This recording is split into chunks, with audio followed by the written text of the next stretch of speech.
Selamat hari ini kawanku semua, selamat datang di Catatan Palsu. Ketika kawan-kawan bertanya yang asli kemana, saya juga gak tahu. Ya, pada sesi kali ini, saya bersama sahabat berpikir saya. Coba, deskripsikan diri Anda. Kumbahannya? Ya, halo, kenalin Azam. Udah gitu aja lah. Oke. Azam, sebagai... Lo jangan mau-mau lah. Gak apa-apa lah, nama samaran dikit gitu kan. Siap. Ntar paling juga kebuka. Oh iya. Siapa ini? Kan yang nonton teman-teman kita juga. Azam ini mahasiswa. Iya, mahasiswa. Masyarakat sipil. Masyarakat sipil ya. Oke. Ya, manusia biasa aja. Manusia yang biasa-biasa. Kenapa harus...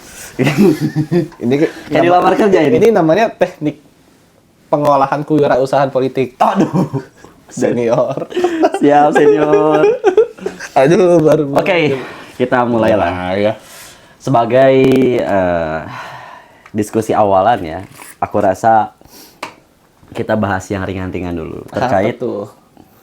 bagaimana sih Mas Azam ini melihat fenomena dalam tingkatan mahasiswa itu sendiri terhadap kontribusinya bagi isu-isu yang bergulir di masyarakat. Apakah mereka hanya mementingkan diri mereka saja ataukah memang peduli ini gitu. Gitu, Mas. Waduh, berat. Dibuka dengan hal yang berat, korek dulu. Oh, boleh, siap. Jadi memang video ini untuk anak di bawah 60 tahun. Anak di bawah 60 tahun. Gimana ya? Sebagai orang yang masih hidupnya masih insya Allah masih panjang, Amin. pengalamannya masih pendek, aku mah bisa mengatakan bahwa ya wajar jika orang mementingkan diri sendiri itu wajar, karena memang namanya juga bertahan hidup kan, gitu. Cuma kalau misalkan dibilang mereka beneran peduli atau enggak ya, nggak bisa dinilai dulu lah untuk sekarang, karena kalau dibilang peduli, aku melihatnya sih orang anak muda sekarang peduli sama keadaan di sekitarnya. Tapi bagaimana bentuk pedulinya, itu yang bakal sangat berbeda menurut aku. Bukan masalah orang-orang itu berbeda, tapi yang membuat semua orang berbeda adalah kondisi material yang membuat orang itu bersikap berbeda terhadap bentuk kepeduliannya. Menurut aku begitu. Dan apa ya, kondisi material ini tuh maksudku tuh sangat penting, maksudnya sangat berpengaruh terhadap bentuk kepedulian anak muda sekarang, karena ya dia bakal menyesuaikan perbuatan mereka juga dengan apa yang mereka pedulikan gitu. Kenapa ngomongnya tuh kayak pelan-pelan gitu? Maksudnya kayak lemes gitu. Oh, emang begitu cara ngomongnya. Ya, cuma kalau mau yang semangat. Nah, itulah. Nah, kan. Soalnya kenapa takut nggak ketangkep gitu suaranya. Ya, sorry ya. Aduh. Nah, kondisi material, betul. Maksudnya kita belum tahu tolak ukur kepeduliannya seperti apa. Memang salah satu pengaruhnya adalah kondisi material. Nah, aku nangkepnya kan kondisi dia secara finansial atau gimana? Kondisi material di sini maksudku tuh nggak cuma finansial ya, tapi bagaimana lingkungan di sekitarnya.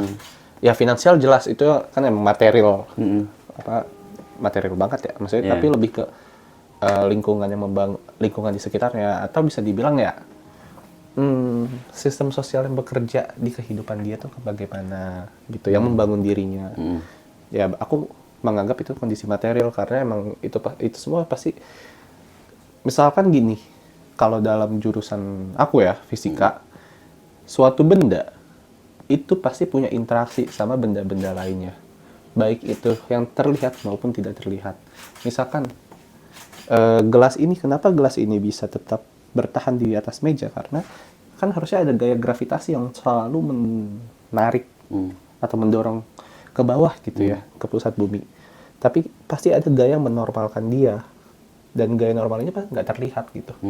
Nah itu aku ya menyebutnya kondisi material kurang lebih yang bagi aku itu begitu. Nah, sama halnya dengan manusia. Manusia itu pasti terbangun ya pertama karena sistem sosialnya menurutku.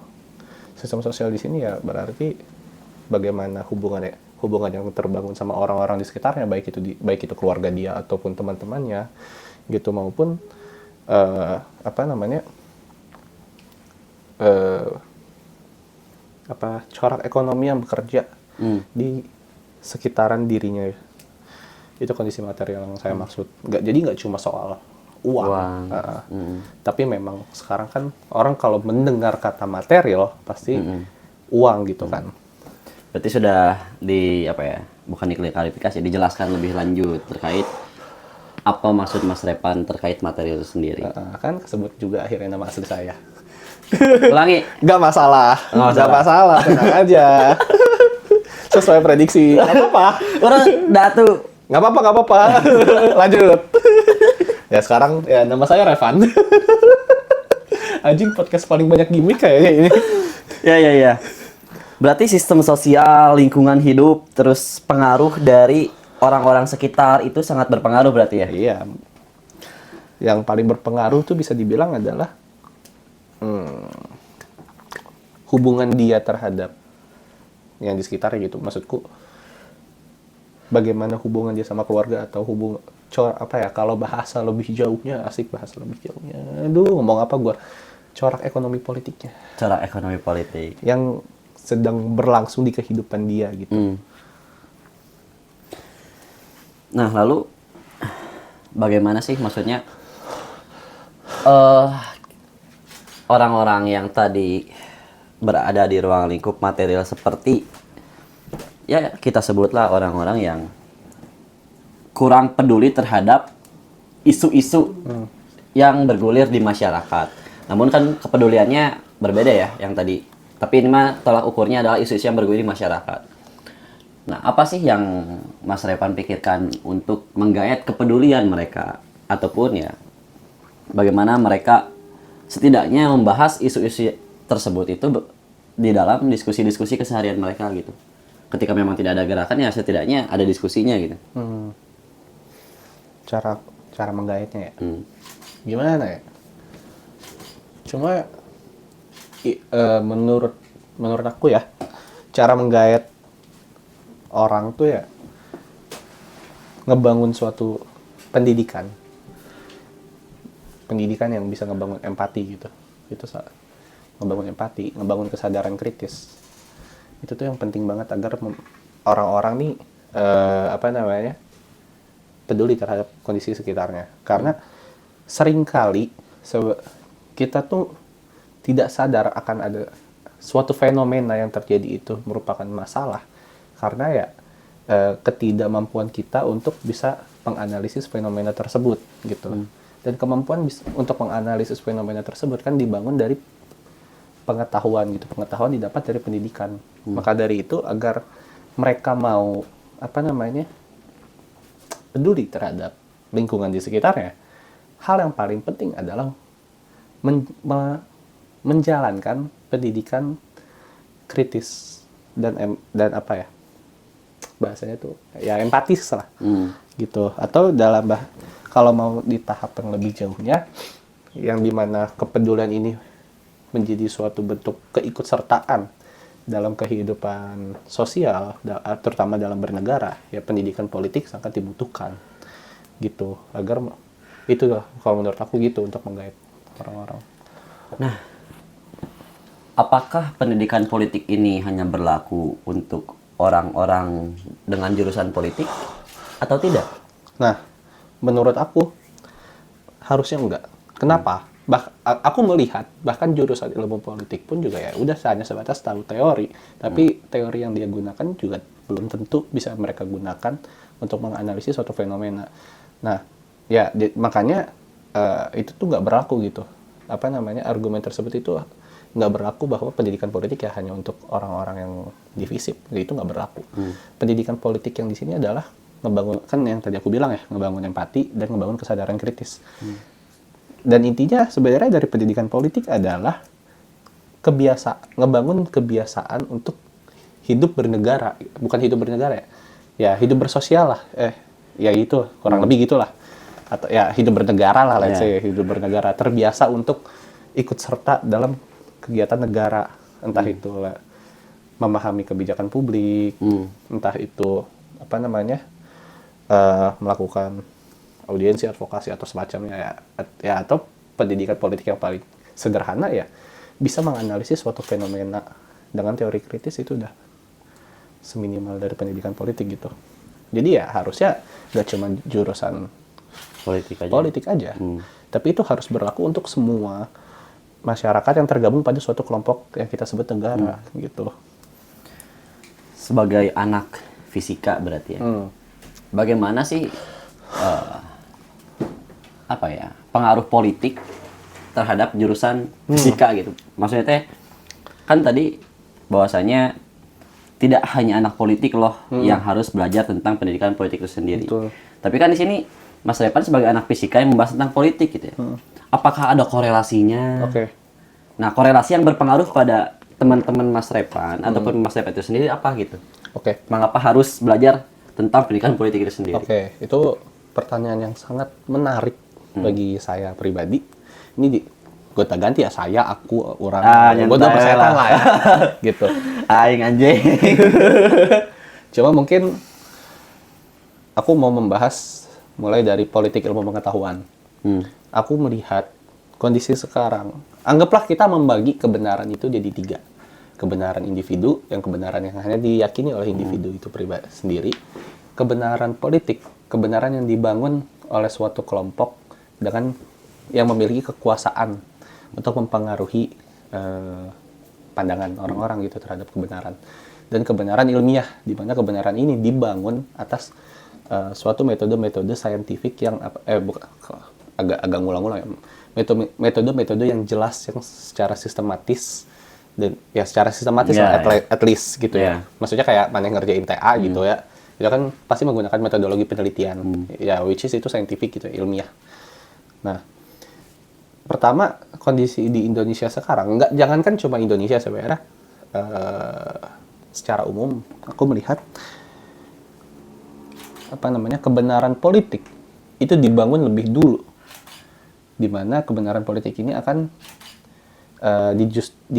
dijustifikasi oleh kebenaran ilmiah. Jadi ilmu pengetahuannya dibangun atas kebutuhan politik, bukan untuk mengembangkan ilmu pengetahuan.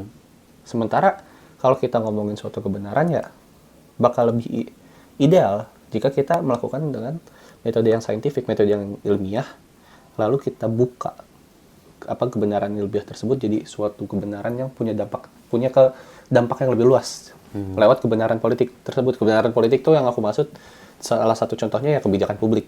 Berarti jadi kebenaran itu dibangun karena ada kepentingan. Dan bisa aku bilang sekarang kepentingan tersebut itulah yang jadi ilmu pengetahuan.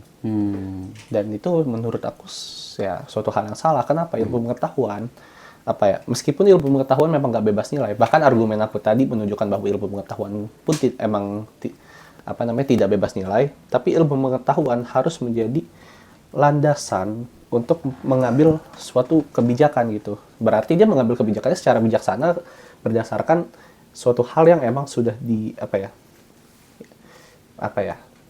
divalidasi oleh kebenaran ilmiah.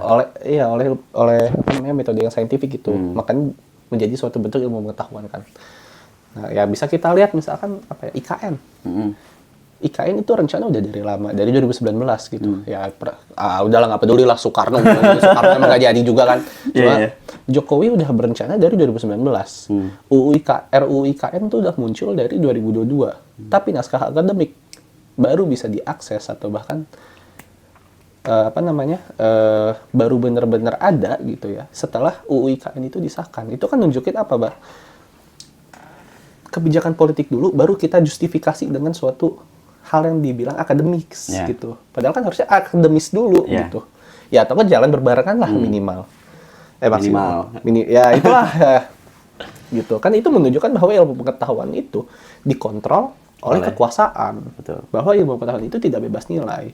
Nah, dampaknya apa sih? Dampaknya ya, misalkan di jurusan fisika gitu ya, kurikulum yang dibangun itu gimana caranya orang-orang di jurusan fisika ini segala tindakannya hanya menguntungkan kekuasaan, gitu. Tidak pernah ada kemurnian apa namanya untuk, kan kalau fisika tuh yang paling terkenalnya adalah membongkar misteri alam semesta ya. Nah iya, nggak ada gitu kan, membongkar misteri alam semesta tuh banyak dan pasti sumbangsinya untuk jangankan negara, umat manusia pasti besar banget gitu. Betul. Tapi jika melakukan riset itu hanya untuk kepentingan kelompok, ya berarti hakikat ilmu pengetahuan yang harusnya membawa umat manusia to the next level gitu ya udah dilanggar gitu. Oke. Jadi ya menurutku itu sih dampaknya ke fisika. Jadi riset-risetnya itu berorientasi ke kebutuhan kelompok tertentu, kebutuhan penguasa, atau kalau dalam lebih jauh ya hanya untuk memenuhi kebutuhan pasar, tidak berorientasi pada kebermanfaatan untuk umat manusianya. Gitu. Makanya itu penting banget pendidikan politik untuk seluruh disiplin ilmu. Mau itu teknokrat, Iya. mau itu ya orang-orang yang bergerak dalam bidang ekonomi. Yes. Ya jelas-jelas kalau kalau FISIP gitu. Iya. Tapi ketika bicara tentang pendidikan politik, apakah harus mahasiswa saja gitu? Oh enggak. Nah, bagaimana orang-orang yang ya kita kan bersyukur ya masih bisa diberi kesempatan untuk berada di bangku perkuliahan gitu. Nah, bagaimana sih maksudnya ketika orang-orang yang belum diberi kesempatan ataupun tidak diberi kesempatan untuk berada di bangku perkuliahan, tapi otomatis kan harus ya tadi. Yes. Itu bagaimana sih? Apakah harus berawal dari kesadaran diri, nyari-nyari di internet, atau seperti apa ya? Dalam konteks yang tadi, di mana lingkungan itu mempengaruhi gitu. Nah, karena kita ngomongin lingkungan itu mempengaruhi, lingkungan itu pasti suatu corak sosial itu pasti terbangun akan sistem sosialnya kan, gitu. Sama halnya dengan pendidikan. Menurut aku, hal paling penting agar gak cuma kelompok tertentu doang yang merasakan pendidikan politik adalah mengubah sistem pendidikan kita secara umum, secara luas, baik itu dari PAUD bahkan sampai kuliah, sampai S3 gitu ya, atau sampai tingkatan pendidikan manapun, itu harus ngebangun suatu pendidikan politik di sini maksudnya bukan berpolitik mencari keuntungan ya, tapi ya sistem pendidikan kita harus membiasakan seluruh seluruh entitas yang ada dalam pendidikan kita itu agar terbiasa ikut serta dalam upaya membangun bangsa dan negara gitu. Jadi memang seharusnya nggak cuma di kelompok tertentu. Ya, jika memang ini kondisinya sistem pendidikan kita kayaknya nggak mungkin untuk dirubah secepat itu ya. Ya berarti kelompok-kelompok yang sudah mendapatkan kesempatan kayak gitu ya, misalkan kita gitu ya, mahasiswa, harus membuka ruang-ruang pendidikan politik tersebut secara lebih luas gitu. Ya misalkan bisa jadi ya salah satunya podcast ini. Podcast ini bisa dibilang salah satu metode pendidikan politik gitu. Jadi emang harus dibangun harus secara masif sih pendidikan politik ini. Dan ya dengan kondisi yang sekarang makanya pendidikan politik yang berhasil adalah ketika misalkan kayak Mas Cho orang-orang tersadarkan sehingga membuat podcast kayak gini ya, bisa dibilang ya Mas Cho telah menjalankan hakikatnya sebagai seorang yang berilmu pengetahuan gitu ya, yaitu membuka ruang-ruang intelektual lebih luas. Betul. Dan itu yang harusnya dilakukan oleh mahasiswa. Betul. Bicara tentang tadi ya pendidikan politik, ya memang rasa-rasanya kita ini sebagai orang-orang yang pelajar ya, seorang pelajar ataupun mahasiswa masih belum bersepakat terhadap orientasi pendidikan kita. Maksudnya sebenarnya negara ini tuh pengen melahirkan orang-orang seperti apa dari adanya pendidikan ini gitu. Kan seharusnya kita harus sepakati dulu nih, ini kita berpendidikan, berkuliah itu untuk apa, untuk dapat apa, dan lain-lain, sehingga tidak akan melebar gitu jatuhnya. Tapi orang rasa hal ini tuh belum dikatakan ataupun belum disepakati oleh instansi-instansi pendidikan, karena berbeda-beda gitu kan.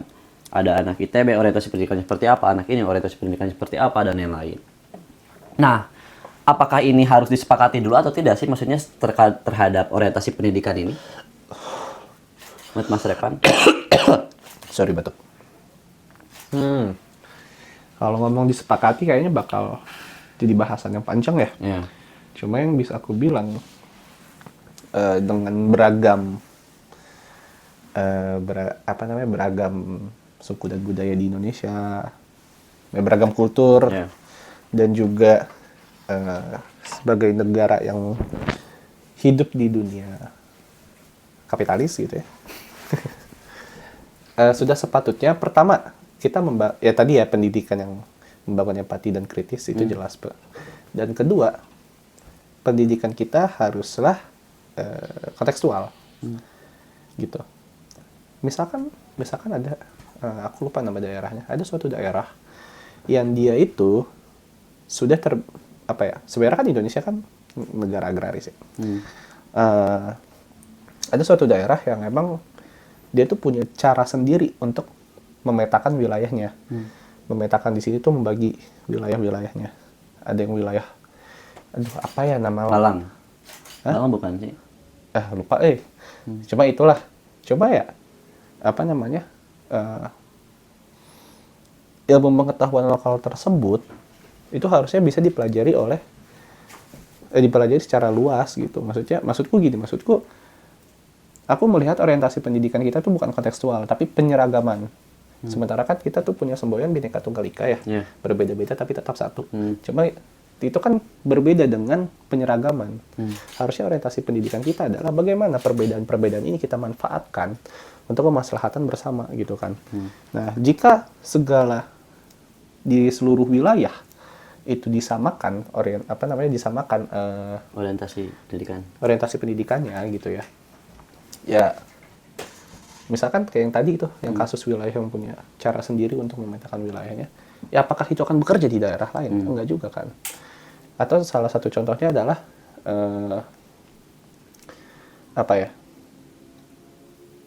tentang pembangunan gitu.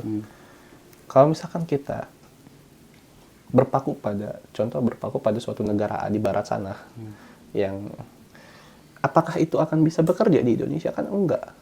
Makanya memang harus kontekstual pendidikan tersebut, disesuaikan sama kultur dari masing-masing tempat. Dan menurutku cukup dua hal itu aja untuk bisa membenahi orientasi pendidikan, kontekstual dan juga emansipatoris. Emansipatoris ya kalau nggak salah, aku lupa. Ya pokoknya yang membangun empati dan kesadaran kritis, dan juga ya kontekstual, disesuaikan dengan kultur, ya sosiokulturnya gitu. Itu sih. Jadi ya menurutku dua hal tersebut pasti akan mudah disepakati, tapi apakah apakah orientasinya ke pasar, apakah orientasinya gimana itu yang pasti bakal sulit. Gitu. Yeah. Oke. Cuma kalau kita ngomongin tentang orientasi ke pasar ya, sebenarnya bukan pasar, orientasinya ke industri. Sebenarnya pendidikan kita itu, sama yang ketiga kalau gitu, orientasi kita gimana caranya seluruh lini kehidupan kita akan tersambung dari pendidikan tersebut. Atau ya konsep paling terkenalnya itu triple helix. Industri, negara, industri, pemerintah, dan juga universitas. Gitu. Jadi ya industri kita bisa dibilang ya knowledge base, berbasis ilmu pengetahuan, dan juga emang punya tenaga-tenaga profesional. Jadi ya para mahasiswa udah nggak perlu bukan nggak perlu lagi, maksudnya pasti bakal mendapatkan pengalaman kerja. Dan kita tuh nggak akan dan bisa dibilang mungkin ya nggak akan apa yang terjadi sekarang kayak MBKM gitu ya. Kan itu membuat orang-orang berorientasinya bukan ke industri lagi, tapi ya berorientasinya yang penting cuan. Itu berbeda gitu. Industri kita bakal lebih jika triple helix tersebut bisa berjalan secara lancar. Negara yang suatu negara kan ekonominya emang bergantung sama industrinya ya. Negara yang bergantung sama industrinya itu mendapatkan kelompok kerja, maksudnya tenaga kerja yang profesional dan berpendidikan, dan juga universitas mendapatkan pengalaman secara langsung dan juga akses terhadap dunia yang lebih dunia nyata gitu. Jadi ya jika tiga ini bersinergi dengan baik, ya harusnya bisa berjalan secara lancar gitu, dan nggak perlu harusnya ya masalah-masalah dengan susah nyari kerja itu dan juga industri kita atau orang-orang yang nyebutnya deindustrialisasi harusnya itu bisa selesai jika tiga institusi tersebut bisa Nah, sinergi. tadi kan Mas Revan tuh bilang seharusnya ketika ini berjalan dengan baik, ya akan berakhir baik. Namun yang terjadi itu seperti apa, Mas, gitu? Contoh paling gampang, ngapain NU ngambil tambang? Padahal ada teknik pertambangan di ITB, UPN, Jogja, dan ya masih banyak gitu teknik pertambangan di Indonesia. Kenapa yang ngambil NU sama Muhammadiyah? Aduh, astagfirullahaladzim. Menyebut merek. Anda tadi yang nggak mau bahas itu. Nggak apa-apa. Kan aku nggak mempermasalahkan. Aku Islam gitu ya. Cuma kan ini institusinya yang astagfirullahaladzim. Di-upload lagi ya? maaf, nggak bermaksud menyinggung. Cuma pertanyaannya kenapa NU sama Muhammadiyah yang harus dapat izin usaha pertambangan? Kenapa nggak dikasih ke institusi pendidikan yang punya teknik pertambangan gitu contohnya? Paham. Nah itu kan nunjukin apa? Nunjukin bahwa negara, industri, dan juga universitas tidak sinergis. Makanya kita susah nyari kerja. Makanya industri kita nggak maju. Makanya negara kita berantakan. Soalnya diisi orang-orang. Ya, gitulah. Tadi orang udah mencoba menjaga mulut sendiri. Tapi Masnya membocorkan. Sorry. Itu kan ngasih contoh. Cuma ya kalau misalkan emang yang mengelola tambang dari NU dan Muhammadiyah ini ternyata diisi orang-orang profesional ya Nggak masalah. Profesional kalau gitu. Ya kan kalau nggak salah untuk mendirikan fakultas kedokteran itu kan syaratnya harus punya rumah sakit ya. Maksudnya kurang tahu kalau itu soalnya nggak punya FK. ya adalah. Nah di beberapa univ kan katanya kalau ingin membuat fakultas kedokteran itu harus punya yaitu rumah sakit dan lain-lain. Tapi kenapa membuat fakultas pertambangan ini? Karena nggak ada tambang. Nggak ada tambang. Ya, soalnya kan tambangnya pertama dikuasai oligarki. Nggak, udah. Hey. Dimonopoli kan pertambangan. Nah, kenapa sih? Apa sih maksudnya bicara tentang tadi pendidikan politik ataupun misalkan pendidikan kritis, pendidikan empatis? Apakah pendidikan hari ini tidak berorientasi kepada hal tersebut gitu ya? Sehingga masyarakat juga udah nggak empati pada dirinya sendiri gitu terhadap kebijakan publik yang berpengaruh pada keluarga dan adik-adiknya dan tetangga-tetangganya, bahkan misalkan pada orang tercintanya, tapi dia nggak peduli gitu. Udah jadi karena mungkin ketidaktahuan mereka terhadap hal tersebut, karena ketidaktahuan terhadap pengaruh dari kebijakan publik terhadap dirinya sendiri ataupun lingkungannya, sehingga ya udahlah gitu. Dukung ya ini bagus nih kebijakan. Dukung siapa? Ya itulah gitu. Kalau si gemuk ini nih. Aku kemarin maksudnya ini mah singkat cerita ya. Kan Presiden Prabowo itu bilang, kita jangan bilang prasejahtera, miskin-miskin aja gitu. Tapi harus demokrasi santun gitu. Kontradiktif apa yang dia katakan sebelumnya dan terhadap fenomena yang kemarin kita tahu lah BMPSIP Unair dibekukan karena ya ini kritikannya menggunakan diksi yang harus yang pas gitu, harus yang santun gitu. Sedangkan kalau tolak ukur santun apa gitu. Sehingga ya bagiku sopan santun itu rancu gitu. Apakah menurut Mas Revan gitu ya, ketika kita mengkritik sesuatu gitu, apakah harus sopan santun setuju dengan rektor Unair atau punya cara tersendiri gitu terhadap ketika ingin mengkritik suatu kebijakan publik, personal sebagai pejabat negara atau apapun? Ya kritik suka-suka aja tuh Mas. Ngapain? Maksudku apa ya? Selama kritiknya itu to the point gitu. Maksudnya bukan maksudnya to the point-nya sih, tapi kritiknya tuh punya poin gitu ya. Maksudnya kan kita bisa ngebedainnya kritik sama hinaan. Karena kalau hinaan tuh, kalau bahasa kerennya ad hominem gitu ya. Cuman kalau misalkan kita mengkritik, kita tuh pasti punya substansi yang jelas, pasti punya alasan gitu-gitu. Ya, menurutku gak masalah gimana cara mengkritiknya gitu ya. Gitu loh Mas. Bingung juga. Maksudku demokrasi santun tuh. Ya, demokrasi yang santun adalah demokrasi yang adalah salah satunya ya ketika mengkritik itu punya isinya. Dan Bevisi Munayar kan jelas. Kenapa mereka mengkritik jelas. Gimana cara mereka menyampaikan kritik ya suka-suka mereka. Yo, nggak apa-apa tuh. Ya, meskipun akhirnya sudah dicabut kembali, tapi kan membekas gitu ya. Iya, makanya Ini baru awal lah gitu ya. baru awal gitu. Ya. Jadi untuk Bevisi Munayar lanjutkan kawan-kawan. Kalian nggak salah gitu, yang salah ya itu nggak usah disebut lah siapa ya. Karena demokrasi yang penting itu substansial, bukan masalah cara menyampaikannya. Ya. Jangan mau kejebak sama mainan kekuasaan, sopan santun. Kalau misalkan emang bodoh ya bodoh aja lah. Ya kan? Ya, betul. Karena apa ya? Keresahan pribadi gitu ya, melihat hari ini, aduh, apa ya? Maksudnya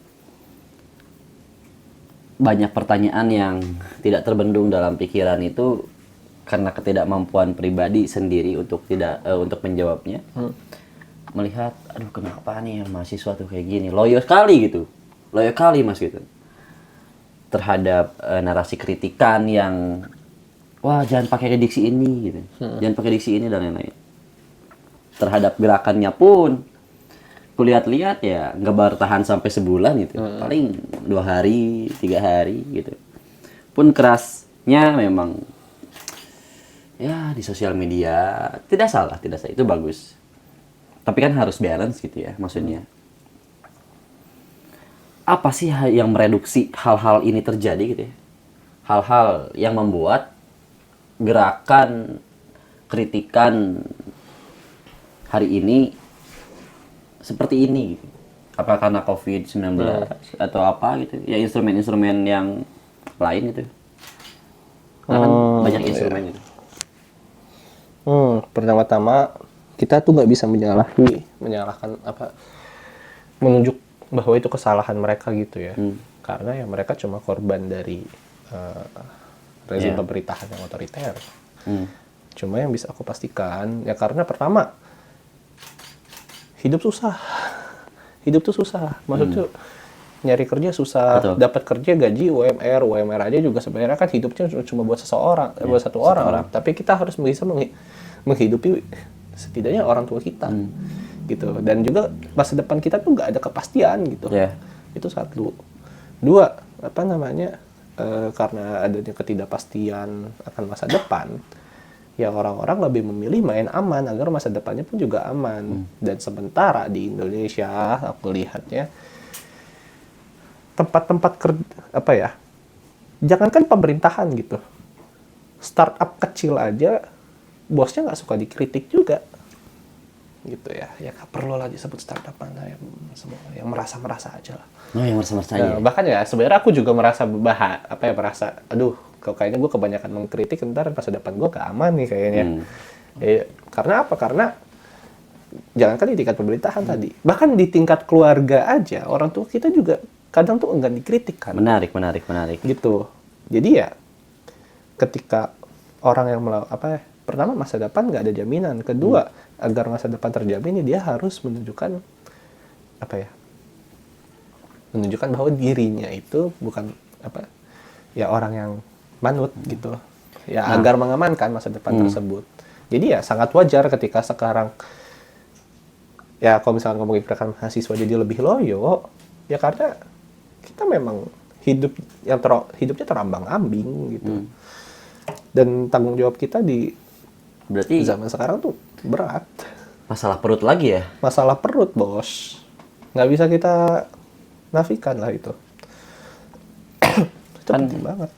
kalau kita bicara tentang ya kita tahulah Maslow itu bilang ya kalau pengen implementasi diri itu masalah perut itu udah beres itu ya. Betul. Kalau masalah rasa aman. Sekarang aku lihat-lihat ini aman kagak perut belum beres gitu. Iya. Itu kan yang jadi masalah sekarang kan. Betul. Ya meskipun Maslow sendiri sempat mengakui ya hierarchy of needs dia ada kesalahan dalam mendefine hierarchy of needs-nya. Cuma apa yang Maslow sempat bahas terkait hierarki kebutuhan, it's still relevan gitu. Ya bahwa untuk bisa mengaktualisasi diri, ya kebutuhan perut harus terpenuhi. Tapi apakah itu meningkat dari basic needs jadi actualization? Ya sebenarnya kan itu actualization nggak akan bisa tercapai jika basic needs saja nggak bisa tercapai kan. Kalau misalkan kita melihatnya secara hierarkis. Nah bagaimana basic needs ini bisa tercapai jika life needs-nya nggak tercapai juga? Nah itu kan semua ngomongnya tentang politik. Maka dari itu pendidikan politik itu Penting. Dan ya maksudnya pendidikan politik ini juga penting untuk membangun kultur berpolitik yang sehat di sini maksudnya ya nggak menggunakan bansos misalnya. ya, ya. Tapi bicara tentang politik yang sehat itu kayak utopis banget gitu. Politik yang Nah, sehat. sebenarnya bisa. Mau tahu gimana caranya? Dari gerakan mahasiswa nggak terima duit.